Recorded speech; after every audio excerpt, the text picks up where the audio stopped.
124வது episode இப்பலாம் episode பார்த்தா கக்காசியை கட்டுறாங்க. பார்த்தா இடமே புகை மூட்டமா பறந்துகிட்டு இருக்கு. ராக்லி முடிக்கான் காய் சின்ஸ் என்னடா ஆனாருன்னு சொல்லிட்டு பார்த்தா காய் சின்ஸ் செதறி போய் கிடக்காரு. இந்த பொண்ணை மாதர சொல்றான், கொஞ்சம் விஷயம் இருந்தா என் உயிரே போயிருந்திருக்கும், அந்த அளவுக்கு அட்டாக்கா இருக்கான்னு சொல்லிட்டு பாத்துக்கிட்டு இருக்காம. ஆனா திரும்பி உடம்பு தானாவே ரீசரக்ஷன் பண்ண ஆரம்பிக்கி. நீ சாம்பல் ஆகிறதுக்கு முன்னாடி உன்னை நான் கொல்லாம விட மட்டும் சொல்லிட்டு இருக்கா மாதரா. சடனா அவன் ஆர்ம்ஸ் வச்சு அட்டாக் பண்றான். அதுக்குள்ள பார்த்தா நருட்டோ மாசம் வந்து ஒரு கிக் பண்றான்.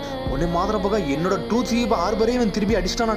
என்னடா இது அட்டாக் சொல்லிட்டு பாத்துக்கிட்டு இருக்கான். உன்னை நருட்டோ புஷி ப்ரோ சென்சி சொல்லிக்கிட்டு சடனா ஒரு உயிர் கொஞ்சம் கொஞ்சமா போயிட்டு சடனா நெஞ்சில வச்சு ஒரு அழுத்துக்கிட்டு அவருக்கு திரும்பி உயிர் தானா வந்துட்டு அவரோட சக்கரை திரும்பி ரீகெயின் ஆக ஆரம்பிச்சு. பார்த்தா சேஜ் ஆஃப் 6 பாத்து கொடுத்த பவர் அது. என்னடா நருட்டோ நீ பார்க்க கொஞ்சம் டிஃப்ரெண்டா இருக்கேன்னு சொல்லிட்டு மாதரா சொல்லிக்கிட்டு இருக்கான். ஆமாடான்னு சொல்லிட்டு திரும்ப பார்த்தா சேஜ் போற வேற அளவு வச்சு நின்றுகிட்டு இருக்கான். அவன் யாருன்னு இப்ப நான் தான்டா புரிஞ்சுக்கிட்டு இருக்கேன்னு சொல்றான். அவன் இப்ப நான் முழுசா மாறி வந்திருக்கேன்னு சொல்றேன். உடனே மாதரா பார்த்து